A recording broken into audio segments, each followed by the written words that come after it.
Hi hello welcome back. എളുപ്പത്തിൽ ഉണ്ടാക്കിയെടുക്കാൻ പറ്റിയ ഒരു ഈവനിങ് സ്നാക്കിൻ്റെ റെസിപ്പി വീഡിയോ ആണേ. എല്ലാവർക്കും ഇഷ്ടപ്പെടും. ബ്രെഡും മുട്ടയും ഒക്കെ ഉണ്ടെങ്കിൽ നമുക്ക് പെട്ടെന്ന് തയ്യാറാക്കിയെടുക്കാം. ഞാനിപ്പോൾ ഒരു 3 സ്ലൈസ് ബ്രെഡ് എടുത്തിട്ടുണ്ടേ. അതിൻ്റെ ബ്രൗൺ പോർഷനൊക്കെ കട്ട് ചെയ്ത് കളഞ്ഞിട്ട് ചെറിയ ചെറിയ ക്യൂബ്സ് ആയിട്ട് കട്ട് ചെയ്ത് മാറ്റി വെച്ചിട്ടുണ്ട്. ഇനി നമുക്കൊരു ബൗളിലേക്ക് 4 മുട്ട പൊട്ടിച്ചൊഴിച്ച് കൊടുക്കുക. അതിലേക്ക് ഒരു 1/4 ടീസ്പൂണോളം ഉപ്പ്, 4 ടേബിൾ സ്പൂൺ പാല്, ഇതും കൂടി ചേർത്ത് നന്നായിട്ടൊരു വിസ്ക് വെച്ചിട്ട് മിക്സ് ചെയ്ത് എടുക്കുക. വീഡിയോസൊക്കെ കാണുന്ന കൂട്ടുകാർക്ക് ഇഷ്ടമാകുന്നുണ്ടെങ്കിൽ ചാനൽ സബ്സ്ക്രൈബ് ചെയ്ത് സപ്പോർട്ട് ചെയ്യണം കേട്ടോ. വീഡിയോസ് ലൈക്ക് ചെയ്യുക, കമൻറ്റ് ചെയ്യുക, ഷെയർ ചെയ്യുക.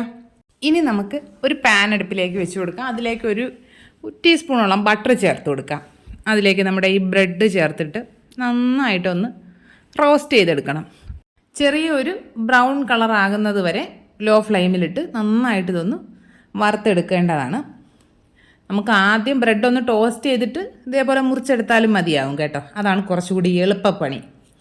അപ്പോൾ നമ്മുടെ ബ്രെഡെല്ലാം എന്താ ഗോൾഡൻ കളർ ആയിട്ടുണ്ട്. നമുക്കതിനെ മാറ്റി വെച്ചിട്ട് അതേ പാനിൽ തന്നെ 1 ടീസ്പൂണോളം ഓയിൽ ചേർത്ത് കൊടുക്കുക. അതിലേക്ക് ഒരു പിഞ്ച് ജീരകം ചേർത്തൊന്ന് പൊട്ടിക്കുക. ജീരകത്തിൻ്റെ പൗഡർ ഉണ്ടെങ്കിൽ അത് ചേർത്താലും മതിയാകുമേ.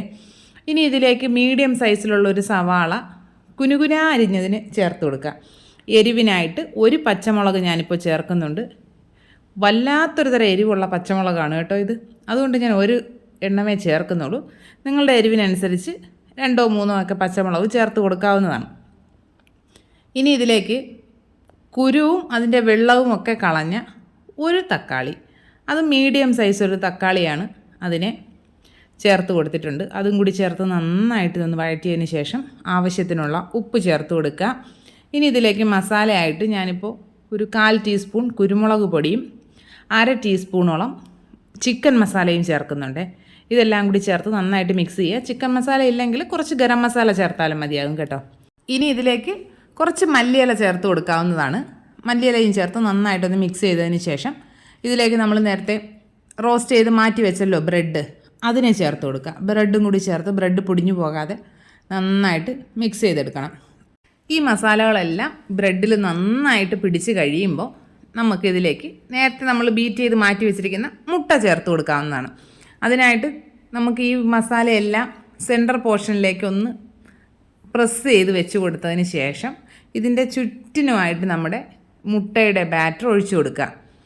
ചുറ്റിനുമായിട്ട് ഒഴിച്ചതിന് ശേഷം ബാക്കിയുള്ളതിനെ അതിൻ്റെ മുകൾ ഭാഗത്തായിട്ടും ഒഴിച്ചു കൊടുത്തിട്ട് നമ്മുടെ സ്പാച്ചുല വെച്ച് ജസ്റ്റ് ഒന്ന് പ്രസ് ചെയ്ത് കൊടുക്കുക, അടച്ച് വയ്ക്കുക.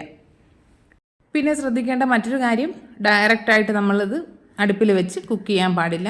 നന്നായിട്ട് ചൂടായ വേറൊരു പാനിലേക്കോ ദോശക്കല്ലിലേക്കോ വെച്ച് വേണം ഇത് കുക്ക് ചെയ്തെടുക്കാനായിട്ട്. ഇല്ലെങ്കിൽ മുട്ട ആയതുകൊണ്ട് പെട്ടെന്ന് അടിഭാഗം കരിഞ്ഞു പോകും.